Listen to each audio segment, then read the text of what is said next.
জম্মু ও কাশ্মীরের পেহেলগামে সাম্প্রতিক ঘটনার পর ভারত ও পাকিস্তানের মধ্যে কার্যত যুদ্ধাবস্থা সৃষ্টি হয়েছে। উত্তেজনাকর এই অবস্থায় আগেই পাকিস্তানের পাশে দাঁড়িয়েছিল বেইজিং।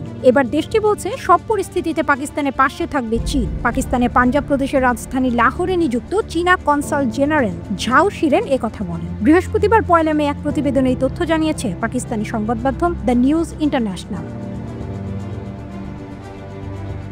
সংবাদ মাধ্যমটি বলছে, লাহোরে চীনের কনসাল জেনারেল ঝাও শিরেন বলেছেন সব পরিস্থিতিতেই পাকিস্তানের পাশে থাকবে চীন। অবশ্য তিনি জোর দিয়ে বলেন, যুদ্ধ কোনো সমাধান নয়, পাকিস্তান ও ভারতের উচিত সংলাপ ও কূটনৈতিক পথে শান্তির রাস্তা খোঁজা। লাহোরে পাকিস্তান পিপলস পার্টির কেন্দ্রীয় পাঞ্জাব শাখার নেতাদের সঙ্গে এক উচ্চ পর্যায়ের বৈঠকে তিনি কথা বলেন। বৈঠকটি অনুষ্ঠিত হয় পিপিপি কেন্দ্রীয় পাঞ্জাবের অর্থ সম্পাদক আহমদ জাওয়াদ রানার বাসভবনে। ঝাও বলেন, চীনের সঙ্গে পাকিস্তানের সম্পর্ক কৌশলগত সহযোগিতা, অর্থনৈতিক উন্নয়ন ও নিরাপত্তা অবকাঠামোতে দীর্ঘদিনের।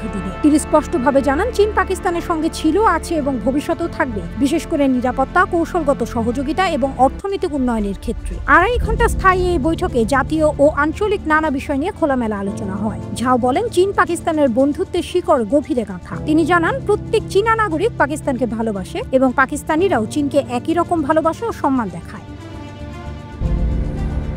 বৈঠকে আন্তর্জাতিক ও আঞ্চলিক ভূ রাজনৈতিক পরিস্থিতি নিয়েও খোলামেলা আলোচনা হয়। দুই পক্ষই দ্বিপাক্ষিক সম্পর্ক আরও শক্তিশালী করার এবং আঞ্চলিক স্থিতিশীলতা ও সমৃদ্ধির জন্য বহুপাক্ষিক সহযোগিতা বাড়ানোর বিষয়ে একমত হন। বৈঠকের শেষ দিকে দুই দেশই চীন পাকিস্তান বন্ধুত্ব চিরকাল অটুট থাকবে বলে পুনর্ব্যক্ত করে। ঝাও বলেন, পাকিস্তান শুধু প্রতিবেশী বা মিত্র নয়, চীনের কাছে এক পরীক্ষিত বন্ধু। তিনি আরও বলেন, পারস্পরিক শ্রদ্ধা ও কৌশলগত সহযোগিতাই আমাদের সম্পর্কের ভিত্তি।